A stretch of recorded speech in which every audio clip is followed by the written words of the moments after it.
अग्नि महापुराण 188वां अध्याय। द्वादशी तिथि के व्रत। अग्निदेव कहते हैं, मुनिश्रेष्ठ, अब मैं भोग एवं मोक्षप्रद द्वादशी संबंधी व्रत कहता हूँ।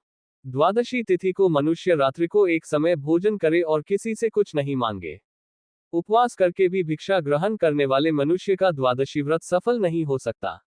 चैत्र मास के शुक्ल पक्ष की द्वादशी तिथि को मग्न द्वादशी का व्रत करने वाला भोग और मोक्ष की इच्छा से कामदेव रूपी श्रीहरि का अर्चन करे। माघ के शुक्ल पक्ष की द्वादशी को भीम द्वादशी का व्रत करना चाहिए और नमो नारायणाय मंत्र से श्री विष्णु का पूजन करना चाहिए। ऐसा करने वाला मनुष्य सब कुछ प्राप्त कर लेता है। फाल्गुन के शुक्ल पक्ष में गोविंद द्वादशी का व्रत होता है। आश्विन में विशुक द्वादशी का व्रत करने वाले को श्रीहरि का पूजन करना चाहिए। मार्गशीर्ष के शुक्ल पक्ष की द्वादशी को श्री कृष्ण का पूजन करके जो मनुष्य लवण का दान करता है, वह संपूर्ण रसों के दान का फल प्राप्त करता है। भाद्रपद में गोवत्स द्वादशी का व्रत करने वाला गोवत्स का पूजन करे। माघ मास के व्यतीत हो जाने पर फाल्गुन के कृष्ण पक्ष की द्वादशी, जो श्रवण नक्षत्र से संयुक्त हो, उसे तिल द्वादशी कहा गया है। इस दिन तिलों से ही स्नान और होम करना चाहिए तथा तिल के लड्डुओं का भोग लगाना चाहिए। मंदिर में तिल के तेल से युक्त दीपक समर्पित करना चाहिए तथा पितरों को तिलांजलि देनी चाहिए।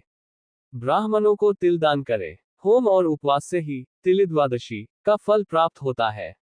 ओम नमो भगवते वासुदेवाय मंत्र से श्री विष्णु की पूजा करनी चाहिए। उपर्युक्त विधि से 6 बार तिल द्वादशी का व्रत करने वाला कुल सहित स्वर्ग को प्राप्त करता है। फाल्गुन के शुक्ल पक्ष में मनोर्थ द्वादशी का व्रत करने वाला श्रीहरि का पूजन करे। इसी दिन नाम द्वादशी का व्रत करने वाला केशव आदि नामों से श्रीहरि का 1 वर्ष तक पूजन करे। वह मनुष्य मृत्यु के पश्चात स्वर्ग में ही जाता है। वह कभी नरकगामी नहीं हो सकता। फाल्गुन के शुक्ल पक्ष में सुमति द्वादशी का व्रत करके विष्णु का पूजन करे। भाद्रपद मास के शुक्ल पक्ष में अनंत द्वादशी का व्रत करे।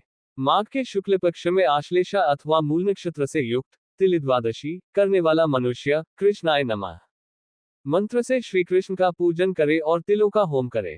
फाल्गुन के शुक्ल पक्ष में सुगति द्वादशी का व्रत करने वाला जय कृष्ण नमस्तुभ्यम मंत्र से 1 वर्ष तक श्री कृष्ण की पूजा करे। ऐसा करने से मनुष्य भोग और मोक्ष दोनों प्राप्त कर लेता है। पौष के शुक्ल पक्ष की द्वादशी को संप्राप्ति द्वादशी का व्रत करे। इस प्रकार आदि आग्नेय महापुराण में द्वादशी के व्रतों का वर्णन नामक 188वां अध्याय पूरा हुआ।